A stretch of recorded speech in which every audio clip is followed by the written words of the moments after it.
Ethiopian airlines flight 961 Hind महासागर के ऊपर उड़ रही है। यह अदीस अबाबा से नैरोबी की नियमित उड़ान है जिसमें 175 लोग सवार हैं। सब कुछ सामान्य लगता है लेकिन अचानक हालात बदल जाते हैं। 3 हाईजैकर्स जबरन कॉकपिट में घुस जाते हैं। यह एक हाईजैक है, हमारी बात मानो वरना तुम्हारी जिंदगी यहीं खत्म हो जाएगी। वे पायलट को मजबूर करते हैं कि विमान को हजारों मील दूर ऑस्ट्रेलिया ले जाए। पायलट समझाने की कोशिश करते हैं लेकिन हाईजैकर्स मानने को तैयार नहीं। ईंधन खत्म हो रहा है, नीचे अंतहीन महासागर फैला है, समय तेजी से निकल रहा है। क्या पायलट असंभव को संभव कर पाएंगे या यह उड़ान हमेशा के लिए तबाही की कहानी बन जाएगी? आइए जानते हैं। यह इथियोपियन एयरलाइंस फ्लाइट 961 की कहानी है। यह अदीस अबाबा इथियोपिया में एक शांत शनिवार सुबह थी। इथियोपियन एयरलाइंस की फ्लाइट 961 उड़ान भरने की तैयारी कर रही थी, जो कई स्टॉप लेते हुए अपने अंतिम गंतव्य अबिजान, वेस्ट अफ्रीका तक पहुंचने वाली थी। इस उड़ान को नैरोबी, ब्राज़ाविल और लागोस में रुकना था, जिसमें इसे कुल लगभग 6186 किलोमीटर की दूरी तय करनी थी। ये एक सामान्य उड़ान होनी चाहिए थी, लेकिन विमान में सवार किसी भी व्यक्ति को यह अंदाजा नहीं था कि कुछ ही घंटों में उनकी जिंदगी खतरनाक हाईजैकर्स के हाथों में होने वाली थी। सुबह 11:09 पर फ्लाइट 961 ने रनवे पर तेजी से दौड़ लगाई और इथियोपिया के साफ आसमान में ऊंचाई की ओर बढ़ी। विमान जब 39,000 फीट की ऊंचाई पर पहुंचा तो ऑटो पायलट को सक्रिय कर दिया गया। इस उड़ान की कमान 42 साल के कैप्टन अब्बाटे के हाथों में थी। वे बहुत अनुभवी पायलट थे। उन्होंने 11,500 घंटे से ज्यादा उड़ान भरी थी और उड़ान के हर पहलू को अच्छी तरह समझते थे। उनके साथ 34 साल के फर्स्ट ऑफिसर योनस मेकुरिया थे, जिनके पास 6500 घंटे से ज्यादा का उड़ान अनुभव था। दोनों पायलट बहुत कुशल थे और पहले भी खराब मौसम, तकनीकी दिक्कतों और कठिन परिस्थितियों का सामना कर चुके थे, लेकिन इस बार हालात और भी गंभीर थे। कैप्टन अबाटे पहले भी हाईजैकिंग झेल चुके थे। उनकी 2 फ्लाइट्स पहले हाईजैक हो चुकी थीं, लेकिन हर बार उन्होंने यात्रियों और क्रू को सुरक्षित बचा लिया था। मगर आज की घटना अलग थी, कुछ ऐसा जो दुनिया कभी नहीं भूलेगी। फ्लाइट में कुल 164 यात्री सवार थे, जिनमें 20 भारतीय नागरिक भी शामिल थे। इसके अलावा 12 फ्लाइट अटेंडेंट और 2 पायलट भी इस यात्रा का हिस्सा थे। विमान जब अपनी ऊंचाई पर पहुंचा तो सब कुछ सामान्य लग रहा था, लेकिन विमान के पिछले हिस्से में 3 युवा इथियोपियाई यात्री अलग ही दुनिया में खोए हुए थे। उनकी आंखों में गहरी सोच थी और उनके मन में एक खतरनाक योजना जन्म ले रही थी। ये तीनों हाल ही में यूनिवर्सिटी से ग्रेजुएट हुए थे, लेकिन बेरोजगार थे। वे नैरोबी जाने के लिए इस फ्लाइट में बैठे थे ताकि वहां नौकरी और बेहतर मौके तलाश सकें। उड़ान के दौरान उन्होंने इन फ्लाइट मैगजीन के पन्ने पलटने शुरू किए। तभी उनकी नजर एक बेहद खास जानकारी पर पड़ी। उन्हें पता चला कि वे जिस विमान में सवार थे वो बिना रुके 11 घंटे से भी ज्यादा उड़ान भर सकता था। यह जानकर उनकी सोच अचानक बदल गई। अब उनका गंतव्य नैरोबी नहीं रहा, बल्कि उनके दिमाग में सिर्फ एक ही ख्याल था, अफ्रीका से हमेशा के लिए भाग निकलना। उन्होंने सोचा कि अगर वे इस प्लेन को अपने कब्जे में ले लें तो इसे सीधे ऑस्ट्रेलिया ले जाकर वहां शरण ले सकते हैं। लेकिन ऐसा करने के लिए उनके पास सिर्फ एक ही रास्ता था। शराब के नशे और अंधे जुनून में उन्होंने एक खतरनाक फैसला कर लिया। अब वे इस विमान को हाईजैक करने वाले थे। अगले कुछ ही पलों में फ्लाइट 961 अब पायलट्स के नियंत्रण में नहीं रहने वाली थी। सुबह 11:29 पर 3 युवक अपनी सीटों से उठे और उनमें से एक ने जोर से चिल्लाया, मेरे पास बम है, अगर कोई हिला तो मैं जहाज उड़ा दूंगा। यह सुनते ही पूरे विमान में सन्नाटा छा गया। यात्री सहम गए। किसी को समझ नहीं आ रहा था कि क्या हो रहा है। लोग अपनी सीटों पर जमे रहे, डर के मारे कोई भी प्रतिक्रिया देने की हिम्मत नहीं कर पा रहा था। तभी हाईजैकर्स तेजी से कॉकपिट की ओर बढ़े। कुछ ही सेकंड में उन्होंने कॉकपिट का दरवाजा तोड़ दिया और अंदर घुस गए। पायलट्स को डराने के लिए उन्होंने झूठ बोला कि प्लेन में उनके अलावा 11 और हाईजैकर्स छिपे हुए हैं जो किसी भी विरोध की हालत में हमला कर सकते हैं। इससे पहले कि पायलट स्थिति को समझ पाते, हाईजैकर्स ने फर्स्ट ऑफिसर को पकड़ लिया, उसे जोरदार मुक्का मारा और घसीटते हुए कॉकपिट से बाहर निकाल दिया। इसके बाद उसे जबरदस्ती फर्स्ट क्लास की सीट पर बिठा दिया गया। अब विमान के कंट्रोल में सिर्फ कैप्टन रह गए थे, लेकिन खतरा अभी भी बना हुआ था। एक हाईजैकर ने इमरजेंसी फायर फायर एक्स उठा ली, जबकि दूसरे ने फायर एक्सटिंग्विशर को हथियार बना लिया। उन्होंने कैप्टन की ओर इशारा किया और गुस्से से कहा, सीधे ऑस्ट्रेलिया की ओर चलो।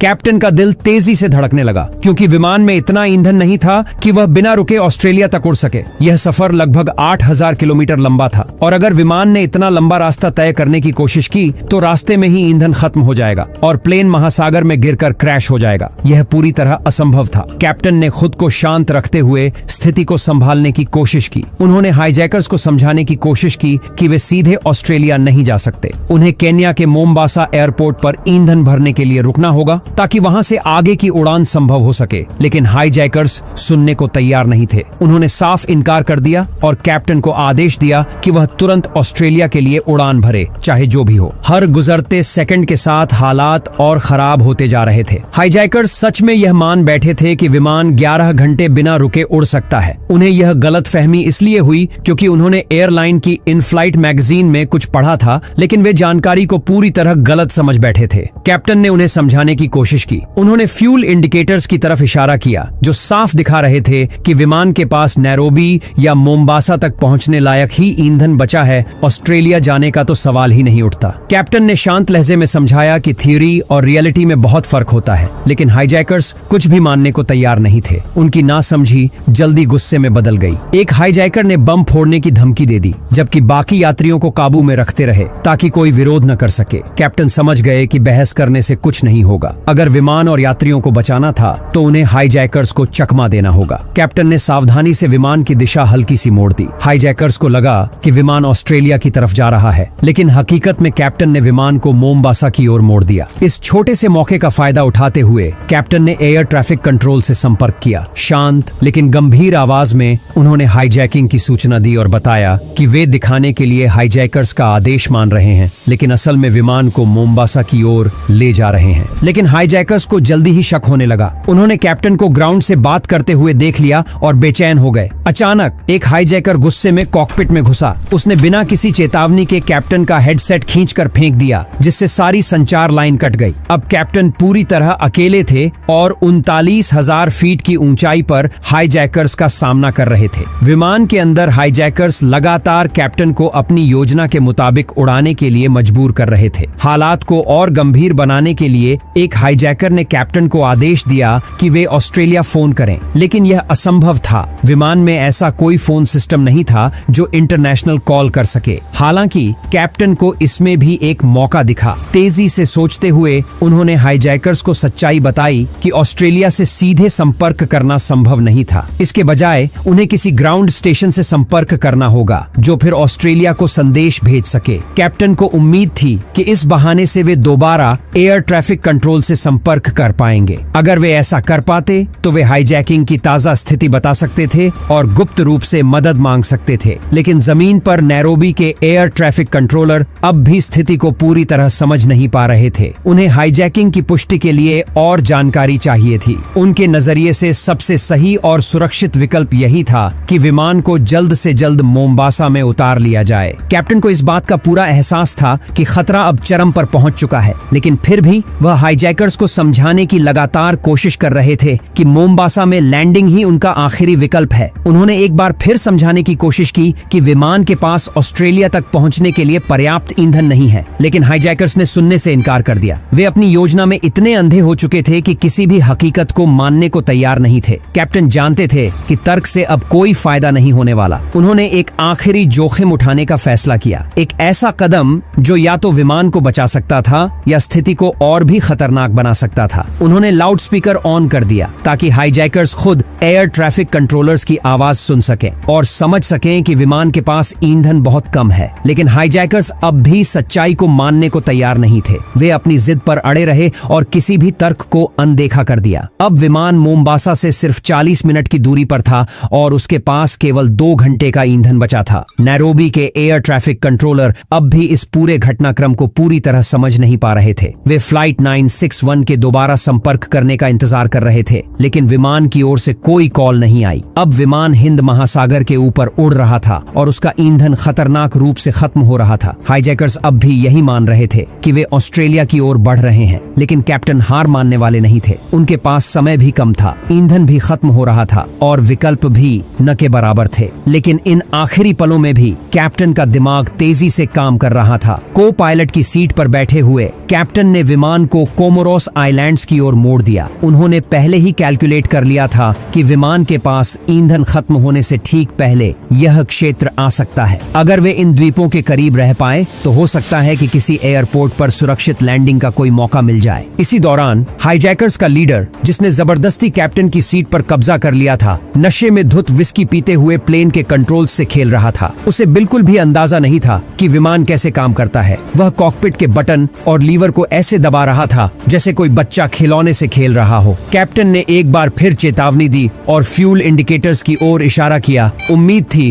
कि शायद इस बार हाईजैकर्स हालात की गंभीरता को समझेंगे, लेकिन हाईजैकर्स ने फिर से उनकी बात अनसुनी कर दी। उनका लीडर, जिसे विमान संचालन की कोई समझ नहीं थी, कॉकपिट के कंट्रोल्स के साथ छेड़छाड़ करता रहा। इससे स्थिति और भी ज्यादा खतरनाक होती जा रही थी। अब कैप्टन समझ चुके थे कि उनके पास बहुत ही कम विकल्प बचे हैं। उनकी आखिरी उम्मीद थी कि किसी तरह विमान को हवा में बनाए रखा जाए जब तक कि फ्यूल पूरी तरह खत्म न हो जाए। उसके बाद वह विमान को ग्लाइड करते हुए कोमोरोस आइलैंड्स की ओर मोड़ने की कोशिश करेंगे और किसी एयरपोर्ट पर इमरजेंसी लैंडिंग करेंगे। दोपहर 2:41 पर फ्यूल पूरी तरह खत्म हो गया। इंजन अब भी चल रहे थे, लेकिन ज्यादा देर तक नहीं। क्रैश से 41 मिनट पहले विमान कोमोरोस आइलैंड्स के और करीब पहुंच चुका था और अब भी 39,000 फीट की ऊंचाई पर उड़ रहा था। कैप्टन की कैलकुलेशंस एकदम सही साबित हो रही थी। तभी कॉकपिट में लो फ्यूल अलार्म बजने लगा। यह संकेत था कि इंजन अब पूरी तरह बंद होने वाले हैं। कैप्टन,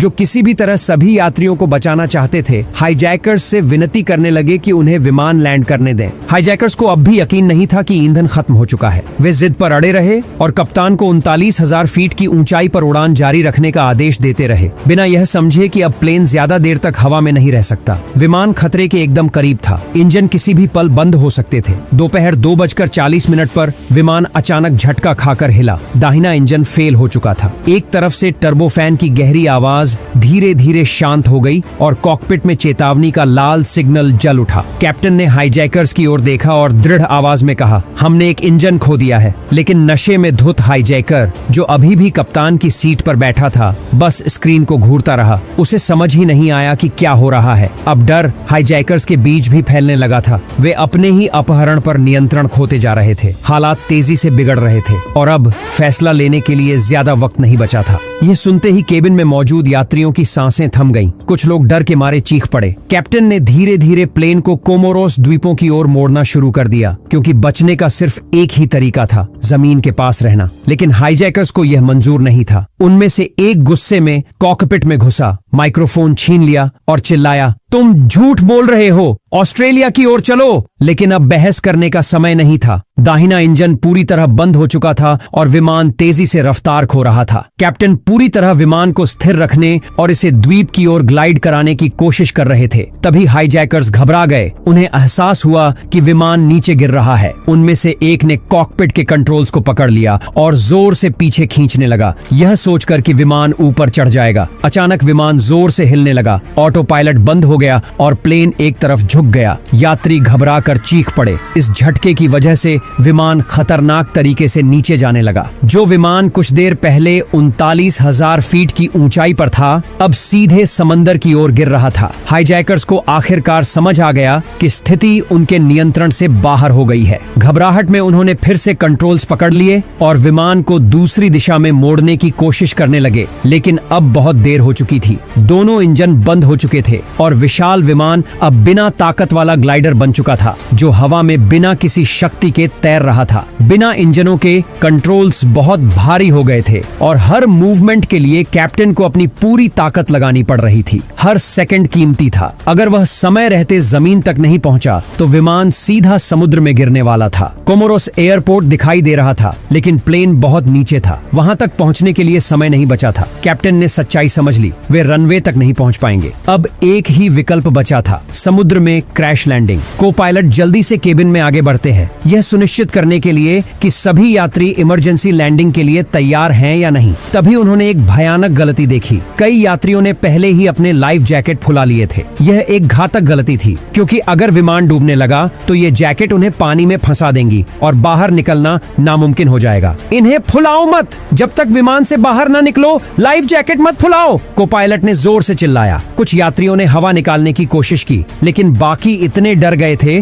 कि कोई प्रतिक्रिया नहीं दे सके। समुद्र तेजी से करीब आ रहा था। अब सिर्फ कुछ सेकंड बचे थे। कैप्टन अपनी जिंदगी की सबसे कठिन लैंडिंग के लिए तैयार थे। विशाल विमान, जो अब पूरी तरह से एक शांत ग्लाइडर बन चुका था, समुद्र से टकराने ही वाला था। केबिन में यात्री अपनी सीटों को कसकर पकड़े हुए थे, सांस रोके बैठे थे। नीचे समुद्र की लहरें तेजी से बढ़ रही थीं। कैप्टन की नजरें लैंडिंग की सही जगह खोज रही थीं, कहीं ऐसा स्थान जहां बचाव की थोड़ी भी संभावना हो। लेकिन वक्त खत्म हो रहा था। विमान कुछ ही सेकंड में पानी से टकराने वाला था। विमान पहले थोड़ा बाईं ओर झुका हुआ था, और जैसे ही बायां इंजन और पंख समुद्र की सतह से टकराए, विनाशकारी घटना घट गई। अधिकतर फ्यूजलाज तुरंत डूब गया। सिर्फ पिछला हिस्सा पानी की सतह पर तैरता रह गया। केबिन के अंदर चीख पुकार अब एक भयानक त्रासदी में बदल गई थी। कई यात्रियों ने पहले ही लाइफ जैकेट फुला ली थी। उन्हें इस खतरे का अंदाजा ही नहीं था। पानी तेजी से अंदर भरने लगा और वे फंस गए। बाहर निकलने का कोई रास्ता नहीं बचा। स्थानीय लोग, पर्यटक और यहाँ तक कि स्कूबा डाइवर्स भी तुरंत बचाव के लिए कूद पड़े। उनमें से कुछ फ्रांसीसी और भारतीय डॉक्टर थे जो छुट्टियों पर आए थे। एक पर्यटक जो किनारे पर खड़ा था, विमान को फिल्मा रहा था, यह सोचकर कि यह किसी एयर शो का हिस्सा है। लेकिन उसने अनजाने में इतिहास की सबसे चौंकाने वाली विमान दुर्घटनाओं में से एक को कैमरे में कैद कर लिया। विमान में सवार 175 लोगों में से 125 लोगों की मौत हो गई, जिनमें 119 यात्री, 6 क्रू मेंबर और सभी 3 हाईजैकर्स शामिल थे। कई यात्री शुरुआत में हुई क्रैश लैंडिंग में बच गए थे, लेकिन अफरा तफरी में कुछ लोगों ने कैप्टन की चेतावनी नहीं सुनी या उसे नजरअंदाज कर दिया कि विमान के अंदर लाइफ जैकेट न फुलाएं। जब पानी केबिन में तेजी से भरने लगा तो फुलाए गए जैकेट ने उन्हें छत की ओर धकेल दिया, जिससे वे फंस गए और बाहर निकलने का कोई रास्ता नहीं बचा। अनुमान है कि 60 से 80 यात्री अपनी सीट बेल्ट में फंसे रह गए और डूब गए। केवल 50 लोग जीवित बच सके, जिनमें कैप्टन और को पायलट भी शामिल थे, जिन्होंने अंतिम क्षण तक अधिक से अधिक लोगों की जान बचाने के लिए संघर्ष किया। जीवित बचे लोगों को पहले क्रैश साइट से सिर्फ 2 किलोमीटर दूर एक अस्पताल ले जाया गया और बाद में उन्हें मोरोनी के एक अन्य मेडिकल सेंटर में शिफ्ट कर दिया गया। 30 नवंबर 1996 को उन लोगों की याद में एक श्रद्धांजलि सभा आयोजित की गई, जिन्होंने इस त्रासदी में अपनी जान गंवाई। यह घटना दुनिया भर में प्रसिद्ध हो गई क्योंकि यह कैमरे में रिकॉर्ड हो गई थी। यह उन दुर्लभ मौकों में से एक था जब किसी बड़े यात्री विमान को समुद्र में लैंड करना पड़ा, और पहली बार यह किसी अपहरण के कारण हुआ था। कैप्टन और फर्स्ट ऑफिसर दोनों को उनकी बहादुरी के लिए एविएशन अवार्ड से सम्मानित किया गया, और वे आगे भी इथियोपियन एयरलाइंस के लिए उड़ान भरते रहे। बाद में कैप्टन अबाटे ने कहा कि असली हीरो उनके को पायलट योनस थे, जिन्होंने घायल और खून से लथपथ होने के बावजूद हाईजैकर्स से मुकाबला किया, जिससे अबाटे को विमान को लैंड कराने के लिए जरूरी समय मिल गया। पूरी जांच के बाद अधिकारियों ने पुष्टि की कि यह दुर्घटना हाईजैकर्स की वजह से हुई, जिसके कारण ईंधन समाप्त हो गया, इंजन फेल हो गए और यह हादसा टाला नहीं जा सका।